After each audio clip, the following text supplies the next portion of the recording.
राधे राधे बच्चों, कैसे हो आप लोग। आप सभी लोगों को जन्माष्टमी की हार्दिक शुभकामना। बच्चों, आज हम लोग पिछले वीडियो में जो पढ़ाया था उस पर आधारित आंकिक प्रश्नों को हल करना सीखेंगे। आइए देखते हैं। वायु के सापेक्ष कांच का अपवर्तनांक 1.50 है तथा कांच के सापेक्ष हीरे का अपवर्तनांक 1.61 है। वायु के सापेक्ष हीरे का अपवर्तनांक ज्ञात कीजिए। ये तो देखो, यहाँ पर हमने आपको बताया था तीन माध्यम है। एक है आपका वायु, ऐसे आपका तीन माध्यम दिखा दीजिए। ये पहला माध्यम आपने वायु दिखा दिया। दूसरा माध्यम इसने क्या कहा है, कांच के, वायु के सापेक्ष, कांच के सापेक्ष और हीरे, तो दूसरा कांच दिखा दीजिए। इसको हमने ए दिखा दिया। और इसके बाद तीसरा माध्यम आपका हो गया डायमंड हीरा। ये तीन माध्यम दिखा दिए। तो मैंने आपको बताया था कि चाहे जितने माध्यम हो उन सब का अगर अपवर्तनांकों का गुणनफल निकालेंगे तो एक के बराबर होता है। तो यहाँ हम लिख देंगे, पहले एक दिखा देंगे, लिख दीजिए ANG। वायु के सापेक्ष किसका, कांच का अपवर्तनांक गुणे कांच के सापेक्ष हीरे का अपवर्तनांक गुणे हीरे के सापेक्ष वायु का अपवर्तनांक बराबर 1 लिख दिया। अब हम क्या करेंगे, इसी में मान रख दें और कुछ नहीं करना।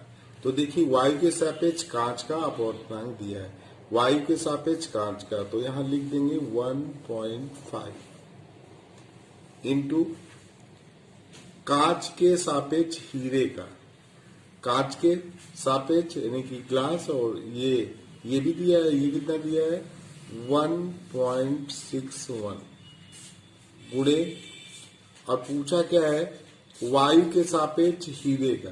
तो इसको देखिए DNA लिखा है, तो 1/, अगर हम इसको 1/, लिख देंगे तो ये हो जाएगा A, पहले आ जाएगा, पहला माध्यम ये हो जाएगा और दूसरा माध्यम ये हो जाएगा।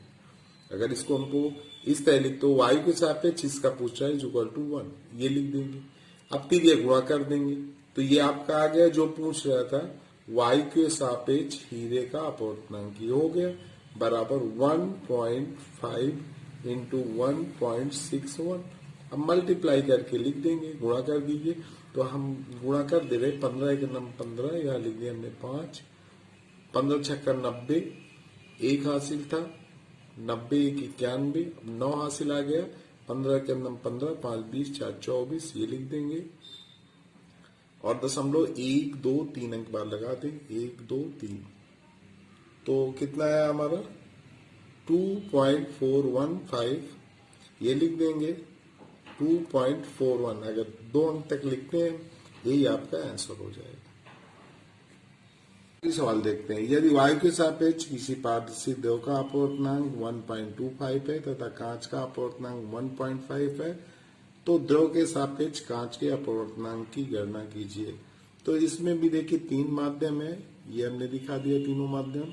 ऐसे लिख देंगे तो सरलता होगी, पहले वायु है, फिर इसके बाद द्रव है, हमने W से दिखा दिया, और इसके बाद कांच, ये दिखा दिया। तो हम सबसे पहले ये फार्मूला लिखेंगे, यहाँ लिख देंगे, यहाँ लिख दीजिए, हम जानते हैं, सब में ही लिख सकते हैं, हम जानते हैं कि, अब लिख दीजिए यहाँ पर ANW, पहला और दूसरा माध्यम, पहले माध्यम के सापेक्ष दूसरे माध्यम का अपवर्तनांक गुणे दूसरे माध्यम के सापेक्ष तीसरे का, ये लिख देंगे, गुणे तीसरे माध्यम के सापेक्ष पहले माध्यम का, ये लिख देंगे, इक्वल टू 1 लिख देंगे। अब हम देखते हैं हमें क्या निकालना है, क्या हमें मालूम है, क्या नहीं मालूम है।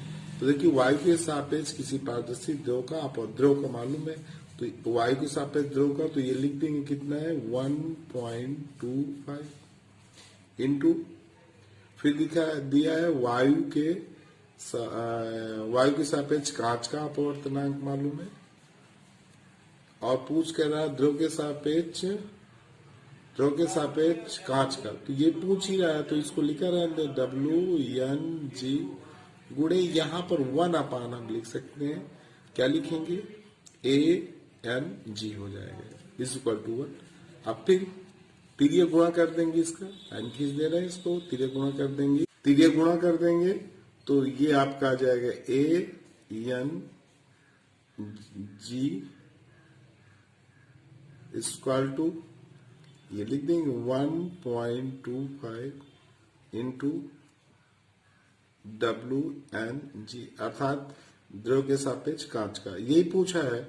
तो अब हम यहां लिख देंगे, अब मालूम है हमें वायु के सापेक्ष कांच का अपवर्तनांक हमें मालूम है भाई, वायु के सापेक्ष किसी पारदर्शी द्रव का अपवर्तनांक कितना है तथा कांच का दिया है, तो यहां पर लिख देंगे 1.5 लिख दिया इक्वल टू 1.25 इंटू ये द्रव के सापेक्ष कांच का अपवर्तनांक ही निकालना है, तो अभी गुणे में बटे में आ जाएगा, तो इसी को लिख देंगे हम। अब इधर लिख दे रहे हैं, इधर दिखाते हैं WNG यानी कि द्रव के सापेक्ष कांच का अपवर्तनांक हो जाएगा 1.5, ये आपका ऊपर रहेगा और ये गुणे में, तो इसलिए 1.25 नीचे आ जाएगा। अब इसको हम सरल कर लेंगे, तो पॉइंट यहाँ 1 अंक के बाद 1 अंक के बाद दशमलव गए, यहाँ 2 अंक के बाद लगा है, तो इसको हटाएंगे तो यहाँ इसमें 1 जीरो बढ़ेगा, इसमें 2 जीरो बढ़ेगा। अगर हटा दें हम, नीचे हटाना बता दे रहे हैं आपको, आता है आपको हटाना, कैसे हटाएंगे। ये 2 अंक के बाद 2 जीरो लिख दिए, तो यहाँ 1 अंक के बाद था तो 1 जीरो लिख देंगे, ये पॉइंट हट गया दोनों का। अब ये जीरो कट गए, तो ये आ गया 150, कितना हो जाएगा 150, और ये कितना हो गया 125। अब इसको काट दीजिए, हम किससे काटते हैं? 5 से काटते हैं, 5 3 15, और यहाँ 5 2 10, 55 25, फिर 5 से काट दिया 55 25, 5 6 30, तो 6/5 आ गया, भाग दे देंगे तो एक बार जाएगा 1 और फिर 1.2, ये आ जाएगा आपको। अब इसकी यूनिट नहीं होती है, क्योंकि हमने बताया कि अपवर्तनांक किसे कहते हैं, दोनों माध्यमों में जो चालों का अनुपात होता है, तो इसलिए इसकी यूनिट अमात्रक नहीं लिखते, मात्रक होता ही नहीं। अगली सवाल देखते हैं। निर्वात में प्रकाश की चाल दिया है 3 × 10⁸ मीटर प्रति सेकेंड। यदि कांच का अपवर्तनांक दिया है 3/2, तो कांच में प्रकाश की चाल पूछ रहा है, कांच में प्रकाश की चाल।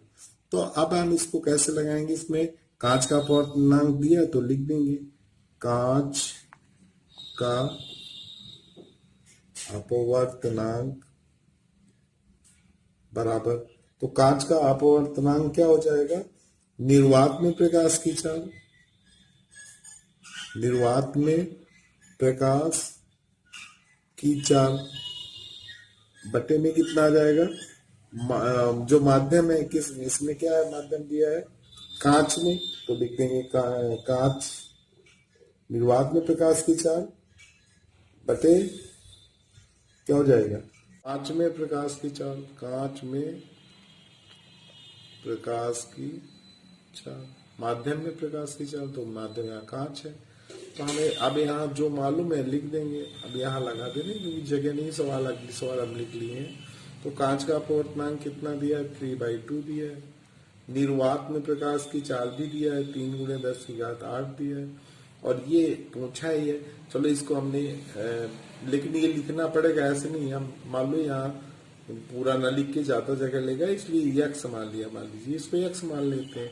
अब यक्स क्या माना है आपने, यहाँ हम दिखा दे रहे, ये हमें पहले ही मान लीजिए कांच में प्रकाश की चाल यक्स है, तब इसको शो कर सकते हैं।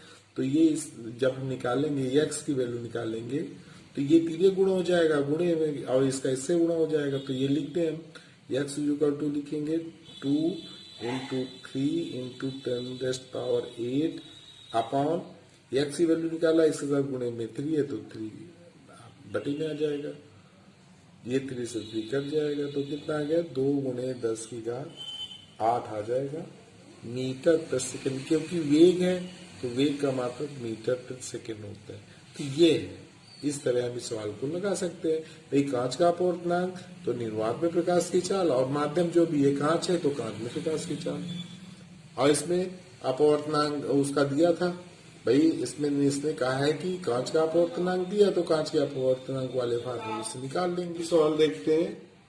अगली सवाल क्या है, यदि वायु के सापेक्ष किसी द्रव का क्रांतिक कोण दिया है 45 डिग्री है तो द्रव का अपवर्तनांक तो लिख देंगे यहाँ, द्रव का अपवर्तनांक इक्वल टू 1 क्या लिखते हैं, साइन सी। सी क्या है, यही है क्रांतिक कोण, तो 1/sin 45 डिग्री। इसकी वैल्यू कितनी होती है, तो 1√2 होता है इसका मान, रख देंगे 1/√2, ये आ जाएगा, यही आपको उत्तर हो जाएगा। इसका साइन 45 का मान होता है 1/√, यहां लिख देंगे 1/√2, तो ये √2 ऊपर हो जाएगा, ये ऊपर चला जाएगा तो √2 आएगा इसका उत्तर। 1/√, साइन 45 की वैल्यू 1/√2 होती है, तो ये √2 ऊपर चला जाएगा, √2 इसका मान हो जाएगा। ये लग गई सवाल, कितनी आसान सवाल।